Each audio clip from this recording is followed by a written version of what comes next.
పోయిన నెల 27వ తేదీన అనంతపురం టౌన్లో డ్రెస్ సర్కిల్ షోరూమ్ నందు, అదేవిధంగా కాంచీపురం పిఎస్ఆర్ షోరూమ్ నందు దొంగతనం జరిగిందని రాబడిన సమాచారం పైన అనంతపురం 1 టౌన్ సిఐ వెంకటేష్ గారు సదరు 2 మాల్స్కు విజిట్ చేసి అక్కడ క్లూస్ టీమ్తో పాటు వారు విజిట్ చేసి అక్కడ కొన్ని క్లూస్ టీమ్ వాళ్ళతో కొన్ని గుర్తులు తీసుకోవడం జరిగింది. వారు ఇచ్చిన ఫిర్యాదు పైన కేసు కట్టడం జరిగింది 1 టౌన్ పిఎస్లో. దర్యాప్తులో భాగంగా అనంతపురం జిల్లా SP Shri P Jagadish IPS sir గారి ఆదేశాల మేరకు అనంతపురం 1 టౌన్ సిఐ వెంకటేష్ గారు, అదేవిధంగా సిసిఎస్ జయపాల్ రెడ్డి, శశిగిరి మరియు వారి బృందం ఒక ప్రత్యేక టీమ్గా ఏర్పడి ఈ కేసు పైన ప్రత్యేక శ్రద్ధతో వారు పనిచేయడం జరిగింది. వారు పనిచేసే క్రమంలో ఈ కేసులో బెంగళూరు సిటీకి సంబంధించి బేసన్ టౌన్ ఎంఆర్ఎస్ పాళ్యానికి చెందిన నాగరాజ్ గారి ఆనంద్ అనే వ్యక్తిని గుర్తించి అతన్ని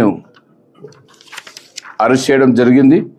అతని వద్ద నుండి డ్రెస్ సర్కిల్ నందు దొంగతనం చేసిన నగదులో 5,25,000 రూపాయలు రికవర్ చేయడం జరిగింది. దానికి తోడు సదర్ క్రైమ్లో అతను ఉపయోగించిన ఫేస్ కవర్ కావడానికి, అంటే తన ఫేస్ను గుర్తించుకోకుండా ఉండడానికి ఉపయోగించిన మాస్క్ను, హ్యాండ్ గ్లోవ్స్ను, తాను వాడిన కార్ నెంబర్లను, అంటే కార్ నెంబర్లను ప్లేట్లు మార్చేసి ఒరిజినల్ కార్ నెంబర్ పెట్టుకోకుండా దొంగ ప్లేట్లతో కారుతో ప్రయాణం చేసే కార్ ప్లేట్లను, కార్ను, అదేవిధంగా దొంగతనానికి ఉపయోగించే పనిముట్లను కలిగిన బ్యాగును, పనిముట్లను మొత్తం రికవర్ చేయడం జరిగింది. ఈ నాగరాజ్ గారి ఆనంద్ పైన ఇంత క్రితం కూడా చాలా కేసులు ఉన్నాయి. ఇతను సింగిల్ అఫెండరు. ఇతను ఎక్కడ పోయినా కూడా ముందుగా బాగా ట్రక్కి చేసి మాల్స్, షాప్స్ వీటిపైనే కాన్సన్ట్రేట్ చేసి దొంగతనాలు చేయడం జరుగుతాం. ఈ క్రమంలో అతని పైన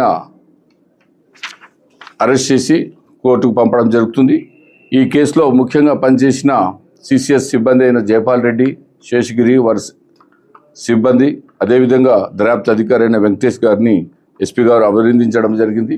వారికి సరైన రివార్డ్తో వాళ్ళను అప్రిషియేట్ చేయడం కూడా జరుగుతుంది.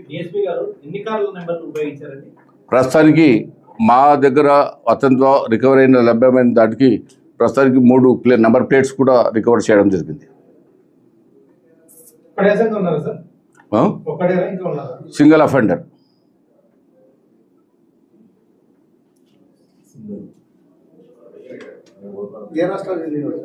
కర్ణాటక రాష్ట్రం బెంగళూరు సిటీ నందిదుర్గ్ రోడ్లో ఎంఆర్ఎస్ పాళ్యానికి చెందిన అతను. Only shopping malls, shopping complex, shops. అంటే అతని దృష్టిలో ఇళ్లలో కొడితే బీద వాళ్ళు ఉంటారు, వాళ్ళు కష్టపడి సంపాదించిన సొమ్ము ఉంటుంది. మాల్స్లో దొంగతనం చేస్తే వాళ్ళకి ఇన్సూరెన్స్ కవర్ అయ్యి వస్తుంది కాబట్టి వాళ్ళకి నష్టం ఏం జరగదు. ఇల్లు కొడితేగిన ఈ కుటుంబం డ్యామేజ్ అవుతుంది.